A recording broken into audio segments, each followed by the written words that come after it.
Deus abençoe a sua vida. Deus abençoe a sua vida, os seus caminhos. Estamos aqui mais um dia, graças ao nosso Rei, o nosso Senhor Jesus Cristo.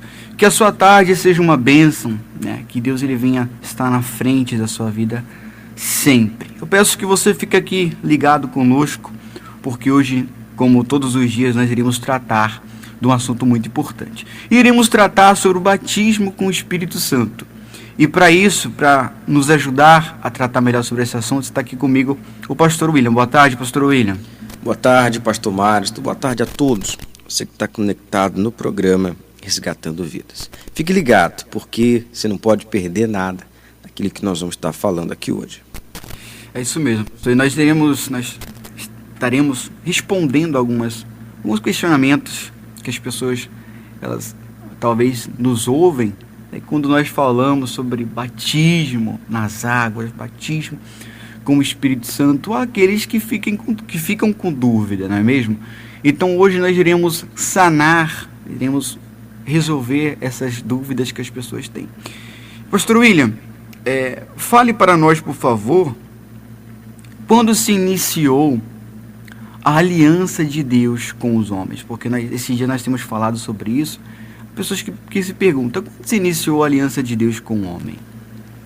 Quando nós falamos da aliança, pastor Márcio, nós lembramos da aliança que Deus ele fez com Adão no Éden, que nós chamamos de aliança edânica, né? Que Deus fez com Adão no Éden. Então é chamado ou aliança edânica ou aliança das obras. Então ali foi feita a primeira aliança. Aliança que Deus ele disse para Adão que ele não poderia comer dos frutos da árvore proibida. O fruto proibido não poderia ser comido da árvore do conhecimento. Então ali tinha sido feita a primeira aliança de Deus com o homem. Então o homem ele veio a quebrar essa aliança, que é a aliança edânica que Deus fez com o homem, ou a aliança do que nós chamamos de aliança das obras. Aliança das obras, para você entender, ficar claro, que era a aliança de Deus com Adão. E aí a Bíblia, depois da quebra dessa aliança, Deus ele começa a apontar uma nova aliança, chamada aliança da redenção. Por isso que Cristo ele é o nosso Redentor, porque houve uma redenção ao qual nós alcançamos por meio do nosso Redentor. Então, a primeira aliança Deus fez com o homem, né, lá no Éden, e foi quebrada por Adão. Adão quebrou essa aliança que tinha com Deus. E então Deus ele deu uma nova chance, digamos assim, para o ser humano ter essa nova aliança a partir da vinda do Senhor Jesus. E eu quero que o senhor fale para a gente aqui, pastor, quando se iniciou essa, então, nova aliança de Deus para com os homens? Porque a primeira, o senhor falou que foi quando Deus ele criou Adão, né? E aí fez essa primeira aliança com os homens, que o Adão quebrou. E já essa segunda aliança, quando é? A partir de quando que ela é feita com os homens? Nós podemos perceber no livro de Gênesis, quando Deus fala e repreende Adão depois da sua falha, quando nós falamos aliança edênica, nós estamos falando de aliança do Éden. Então, por isso, aliança edênica ou aliança das obras, só para você entender. E quando Deus ele justifica ali, ele diz para Adão e para Eva o porquê que ele não estaria mais, a partir daquele momento, tendo aliança com o homem, porque o homem ele não tinha falha. O homem ele não tinha pecado. Então Deus disse para o homem, a partir de hoje você vai comer do suor do teu rosto, do fruto do teu trabalho. E virou para a mulher e disse para a mulher, mulher, a partir de hoje você vai sentir a dor de parto. E falou ali entre a serpente e a mulher, dando a direção da nova redenção. Quando ele disse que a mulher e a serpente seriam inimigas, que a serpente iria morder no calcanhar da mulher. Então, ele aponta, como também nós vemos no livro de Oséias, né? Quando Deus ele aponta o Redentor. Então, quando ele está falando de Cristo, de uma nova aliança de alguém que viria, o Messias que viria, e através dele, o nosso Redentor, nós alcançaríamos uma nova aliança. E aí muitas pessoas perguntam: pastor, como que eu alcanço essa nova aliança? Né? Como o senhor falou agora, eu cheguei no ponto que eu queria chegar. Essa nova aliança, ela é alcançada por intermédio do batismo nas águas. Quando a pessoa ela sepulta aquela aliança que vivíamos através de Adão e passamos a viver uma nova aliança pela redenção que nós encontramos no Senhor Jesus, o qual somos remidos pela morte na cruz do Senhor Jesus. Pastor, por que a pessoa a quem se questione, né? Por que eu devo me batizar nas águas? Qual o motivo do batismo nas águas? Responde pra gente, por favor. Primeiro, há dois tipos de alianças na Bíblia. Alianças incondicionais, que não têm condições, e alianças condicionais, a qual nós vemos o exemplo da que Deus fez com Adão. Então Deus colocou condições. Você não vai poder comer desse fruto. Ali Deus colocou uma condição. Então ali foi uma aliança condicional. A mesma coisa é a aliança da redenção. Ela tem condições. Então, para que eu venha alcançar essa nova aliança, eu tenho que passar pelo batismo nas águas, para que ali, através do símbolo do batismo nas águas, eu seja remido e limpo, purificado dos meus pecados, das minhas transgressões. O Senhor Jesus, ele nos afirma que o batismo é para remissão de pecados, né? Quando ele dá a ordem, né, através do apóstolo Paulo, se não me engano, que ele diz que é para batizar em nome do Pai, do Filho e do Espírito Santo. Então essa ordem é dada pelo próprio Deus. Tanto é que João, o Batista, ele vinha fazendo isso, batizando aqueles que se consideravam pecadores, né, que se arrependiam dos seus pecados. Então ele vinha batizando nas águas, mas o próprio João Batista, ele diz: eu vos batizo com água. E cita outros dois batismos. Eu quero que o senhor esclareça para essas pessoas que estão nos acompanhando agora a diferença desses três tipos de batismo que é citado por João o Batista. O primeiro, o batismo nas águas. O segundo, o batismo com o Espírito Santo. E por fim, o batismo com fogo. Esclareça para essa pessoa que está nos ouvindo, por gentileza. Só para quem está nos ouvindo entender, isso é bíblico, vamos na Bíblia, né? No Evangelho de Mateus, capítulo 3, a partir do versículo 11, olha o que João diz. Eu realmente vos batizo com água para o arrependimento, mas aquele que vem depois de mim é mais poderoso do que eu, cujas sandálias não sou digno de carregar. Ele vos batizará com o Espírito Santo e com fogo, cuja peneira está em sua mão, e limpará cuidadosamente a sua eira. Recolherá no celeiro o seu trigo, mas queimará a palha no fogo indestrutível. Então Jesus foi a Galiléia até Jordão, foi até o Jordão ter com João para ser batizado por ele. Mas João o impedia, dizendo: eu não tenho necessidade de ser batizado por ti, e tu vens a mim. Jesus, porém, respondendo, disse-lhe: deixa que assim seja por agora, pois nos convém cumprir toda a justiça. Então ele consentiu. E Jesus, quando foi batizado, saiu logo da água, e eis que lhe abriram os céus, e viu o Espírito de Deus descendo como pomba, iluminando sobre ele. E eis que uma voz do céu dizia: este é meu filho amado, em quem me comprazo.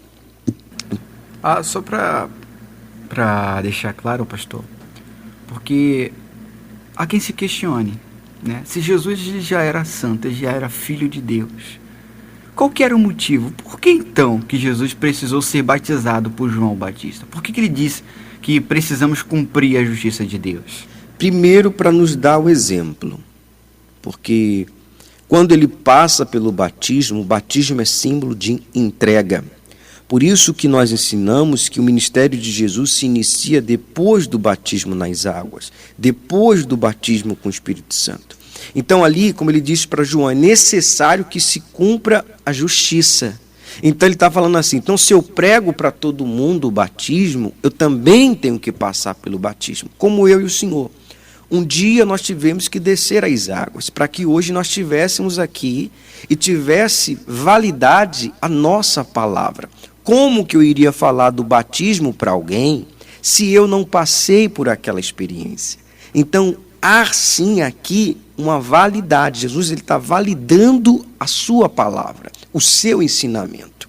Então, por isso que ele teve que descer as águas. Por isso que ele falou para João, é necessário que se cumpra a justiça. Então, ali é um símbolo de aliança. Ele mesmo, olha como é glorioso nosso Senhor Jesus. Ele desceu as águas, mesmo sem pecado, mesmo sem falhas, mesmo sem iniquidades, para nos dar o exemplo e validar a sua palavra. Pastor, o senhor estava aí falando, né? E há aquelas pessoas que... Eu falo por mim, eu particularmente já atendi pessoas que falam assim, pastor, estou me preparando para me batizar nas águas. Né? A Bíblia nos ensina que o batismo nas águas é para remissão de pecado. E há pessoas que se preparam, né? Vou me preparar porque daqui a um ano eu vou me batizar nas águas. Tem um tempo correto para a pessoa se preparar para se batizar nas águas? Ou se ela fala assim, olha, eu estou arrependido, eu quero começar uma nova vida, eu posso começar agora?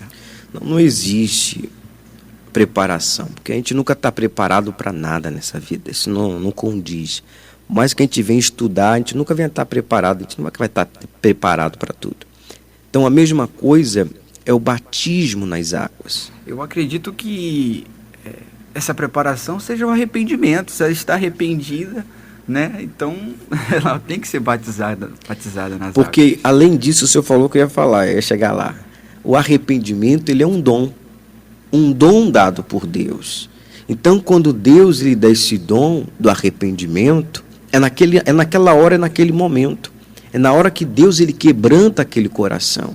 É na hora que Deus quebranta aquela pessoa, que Deus convenceu ela dos seus pecados, então ela se entrega de corpo, alma e espírito. É isso que é o arrependimento. Quando ela está num percurso, num sentido da sua vida, e ali de repente, quando ela entende da palavra de Deus, o Espírito Santo quebrantou ela e mostrou a ela o arrependimento, então ela se converte a uma conversão. Ela sai daquele sentido da vida que ela estava levando e ela passa a viver um sentido no caminho de Deus. Então suponhamos que eu sou uma pessoa que nunca pisou os pés em uma igreja. Né? Suponhamos que eu seja essa pessoa. E aí eu estou ouvindo agora, né? E decido, falo assim, olha, eu preciso mudar o caminho que eu estou seguindo. Eu preciso fazer isso aí que ele está falando. Qual que seria o passo que ela deveria dar? Qual que seria mais ou menos o primeiro passo que essa pessoa deveria tomar para chegar até Deus, para ter essa nova aliança com Deus? O que ela deveria fazer para ter essa nova aliança com Deus que foi prometida para ela através do sacrifício do Senhor Jesus? Vamos lá, para muitas pessoas entender. Primeiro passo, a pessoa fala assim, pastor, quando a pessoa ela está fora da igreja, longe da igreja, o que ela precisa? Primeiro você precisa de uma direção. Uma ovelha ela é conduzida pelo pastor e tem ali o altar. Então não tem como a pessoa, ela pode até fazer uma aliança com Deus, não precisa de um lugar para fazer uma aliança com Deus. Você pode estar na tua casa aí agora e você fazer a sua aliança com Deus, fala, meu Deus, a partir de hoje eu entrego a minha vida nas tuas mãos. Mas para que essa aliança não seja quebrada, tem que se haver ali um regar. Por isso que há a igreja, por isso que há o altar na igreja. Porque a Bíblia diz que a fé ela vem pelo ouvir. Então é a nossa fé que nos faz alcançar a redenção, porque quando nós cremos na nova aliança, na aliança que é dada através de Cristo, então nós temos que regar essa aliança. Então é onde a pessoa se santifica, a pessoa ela passa a obedecer, porque como eu falei, é uma aliança com condições, é uma aliança condicional. Então há uma aliança que ela é necessária, obediência, fidelidade, retidão, temor, reverência, para que essa aliança não seja quebrada. Então ela tem que ali buscar cada dia se entregar mais para Deus. Então eu acredito que é justamente isso que vai fazer com que a pessoa fique firme, é o estar em uma congregação, estar congregando, né? Prestar culto a Deus em grupo ali, porque venhamos e convenhamos, né? Hoje é muito fácil de se distrair. As pessoas, elas se distraem muito fáceis, pastor William, com as coisas que surgem, né? E aí eu tenho uma outra questionamento para fazer para o senhor. Pastor, e quando a pessoa cresceu no evangelho e não cometeu nenhum pecado físico ou algo do tipo, ela deve se batizar? Eu cresci no meio evangélico. Eu sou evangélico, nunca fui para o mundo, nunca fiz isso, aquilo, outro. Eu devo me batizar nas águas? Porque aqui é aqueles que se considerem que eu nunca pequei, nunca fiz algo, nenhuma atrocidade. Assim, ela deve se batizar nas águas também? Sim, com certeza. Porque quando nós nascemos em cima daquela antiga aliança edênica do Éden, de Deus com o homem. Então, para que hoje nós tivéssemos a salvação, um dia Deus ele queria salvar o homem. Quando Deus fez o homem, ele era salvo. O homem não era feito para morrer, o homem não foi feito para morrer, para envelhecer, nada disso. Então, ali foi feita uma aliança. E quando o homem ele pecou, então o nosso corpo, que era eterno, ele passou a ser terreno e mortal. Por isso que hoje existe a morte. Então o preço do pecado do homem foi a morte. Por isso que a Bíblia diz que o preço do pecado é a morte. Então o homem ele paga com a própria vida pelo fato do homem ter pecado e ter quebrado essa aliança lá atrás.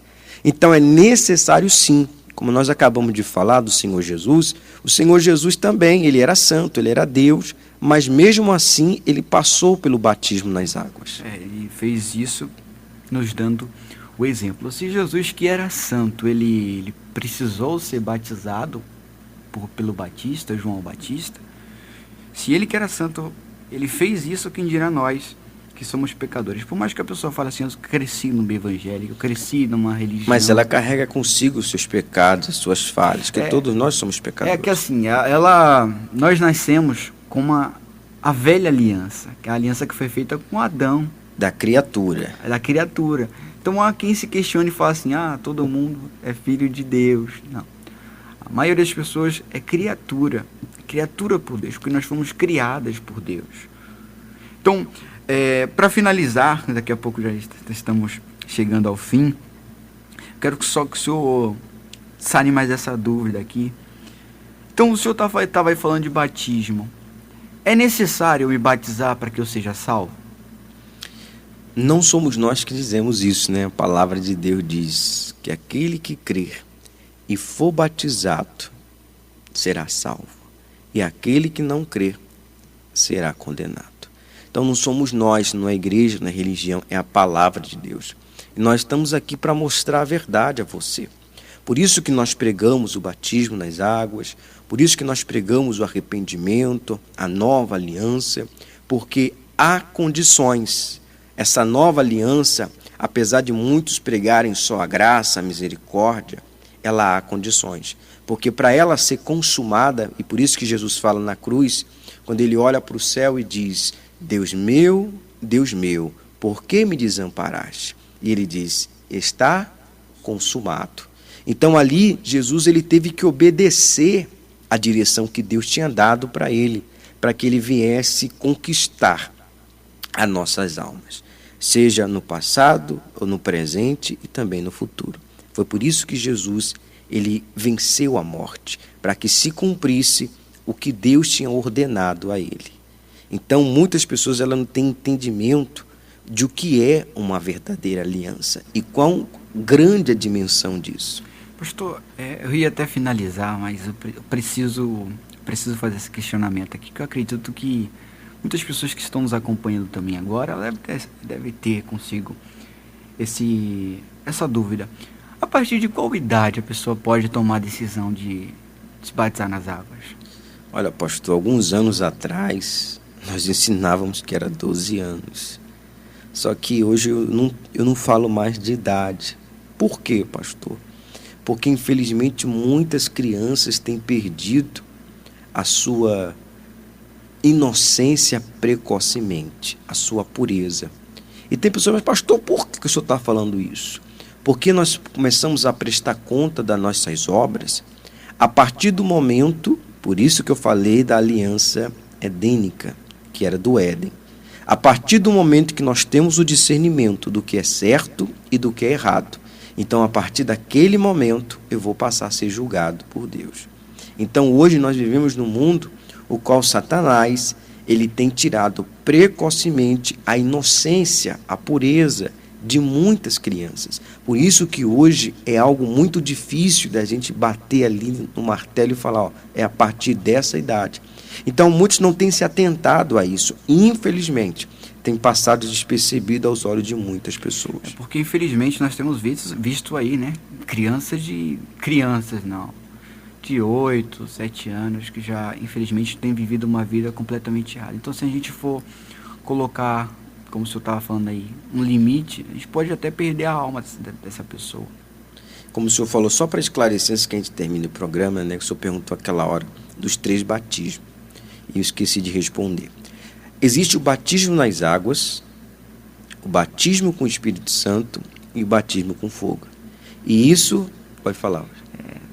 Não, pode falar, senhor. Fala, senhor. E isso nós vemos aqui em Mateus, quando eu acabei de ler que Jesus disse, quando Jesus foi batizado, quando ele se levantou das águas, veio o Espírito Santo sobre ele, e depois ele foi guiado pelo Espírito Santo ao deserto para ser tentado pelo diabo, como você pode acompanhar no capítulo 4. Então, nós temos que passar pelas mesmas experiências que o Senhor Jesus passou. Primeiro, o batismo com o Espírito Santo representa a entrega, simboliza a entrega, simboliza a purificação dos nossos pecados. O batismo com o Espírito Santo... Batismo nas águas. Né? Isso, batismo nas águas. Agora, o batismo com o Espírito Santo. O que representa, pastor, o batismo com o Espírito Santo? O batismo com o Espírito Santo é uma troca, só para você entender. Você deu para Deus 100% da tua vida. Agora você vai receber de Deus 100% dele. Você tem um Deus. Pastor, o que é o Espírito Santo? É você ter Deus morando dentro de você 24 horas por dia. É quando ele te dá o Espírito Santo, ele te batiza com o Espírito Santo. O nosso horário aqui, infelizmente, é muito curto, né? A gente tinha para poder ficar conversando mais 1 hora se fosse necessário. Então vamos fazer o seguinte, pastor William.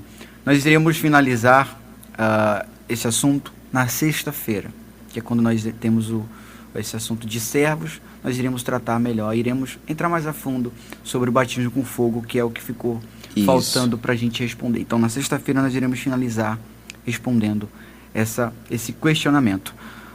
Eu quero que o senhor faça a honra de fazer uma oração. Estamos já finalizando o programa. Faça uma oração, por gentileza, para que a gente possa finalizar o nosso programa de hoje, por favor. Então, eu peço que você também que está conosco, concentre a sua fé, pois é momento de oração. Senhor, nosso Rei, Redentor, que vive e sempre viverá. Eu peço que o Senhor alcance, meu Deus, cada coração sofrido, cada alma angustiada, que aonde tiver, meu Deus, um enfermo de espírito, aquele que estão pensando em desistir de tudo, essa pessoa que se encontra com depressão, opressão, ansiedade, que o Senhor traga a paz sobre ela. Recebam a paz de Deus na sua vida. Sejam alcançados pelo Espírito Santo. Olha comigo dizendo: Pai nosso que estás nos céus, santificado seja o teu nome. Venha a nós o teu reino. Seja feita a tua vontade, assim na terra como nos céus. O pão nosso de cada dia nos dai hoje. Perdoa as nossas dívidas, assim como nós perdoamos aos nossos devedores. Não nos deixe cair em tentação, mas livra-nos do mal, pois teu reino é o poder, a honra e a glória, hoje, amanhã e para todo sempre. Diga amém. Graças ao nosso Rei. Quero agradecer aqui o senhor, agradecer a todos o senhor por sanar as dúvidas dessas pessoas que estão nos acompanhando e a todos que ficaram conosco aqui até esse momento. Que Deus abençoe a todos, tenham todos uma ótima tarde. Só lembrando que hoje é o aniversário da cidade, né? Isso. Que Deus abençoe ainda Parabéns, mais. Parabéns, que nós oremos ainda mais pela cidade de Tiúba, que Deus possa cada dia mais olhar para esse lugar maravilhoso. Em nome de Jesus, que essa cidade seja abençoada. Muito obrigado a todos, fique com Deus. Um forte. Inscreva-se no canal, deixe seu gostei e compartilhe o vídeo.